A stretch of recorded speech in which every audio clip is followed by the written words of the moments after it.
Grazie Antonella per questo pomeriggio in onore di Carmelina che è veramente bellissimo. È una festa ma è anche molto doloroso essere qua, è difficile parlare in pubblico, ci proverò.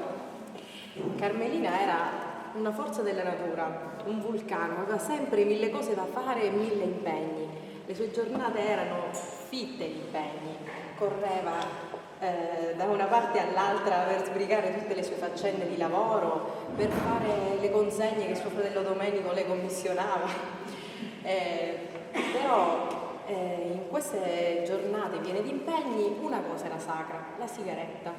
Lei si ritagliava tante pause sigaretta sacre per lei e quando era a casa era solita fumarle affacciata alla finestra della sua veranda per ammirare il panorama che si vede da casa sua, che è bellissimo, e che è lo stesso che vedo io da casa mia, perché eravamo dirimpettai. E molto spesso ci incontravamo in balcone e ne approfittavamo per scambiare quattro chiacchiere, salutarci, dirci cosa avremmo fatto durante la giornata o cosa avevamo fatto durante la giornata. Inutile dirvi che mentre parlava con me rispondeva ai messaggi, salutava il passante, chi faceva una telefonata, ottimizzava il tempo anche in quei 5 minuti della sigaretta. E questi sono i ricordi che ho voluto mettere in versi, ho provato a mettere in versi, e che sono solo alcuni dei ricordi che mi legano a mia cugina, che sono i ricordi di una vita condivisa, di momenti felicissimi e di momenti anche molto, molto dolorosi che abbiamo vissuto insieme. E in lingua dialettale. Te vedo ancora, nescio fora, mi pare che te vedo ancora, affacciata da finestra, ca sigaretta a bocca e un cellulare in mani, a parlare un to stesso tempo con 100 cristiani.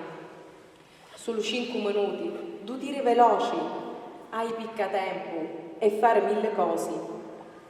Ti piaceva dare un nostro panorama e un mare, chi senza fare criari. Ciao Valuzza, e allora? Questa domanda di tutti ti pigli cura. Ora scappari, hai assai così fari, ne vediamo più tardicello, una picca cottiglio, un finocchietto e una cuccetta caffè, di meglio non c'è. Faccio fora e tu non ci sei, ma io ti vedo. Tu sei sempre con mia, io ci credo. Te vedo ancora da finestra, assai molto pecio, allegri e senza pensieri, e mi pare di tornare 20 anni arreri.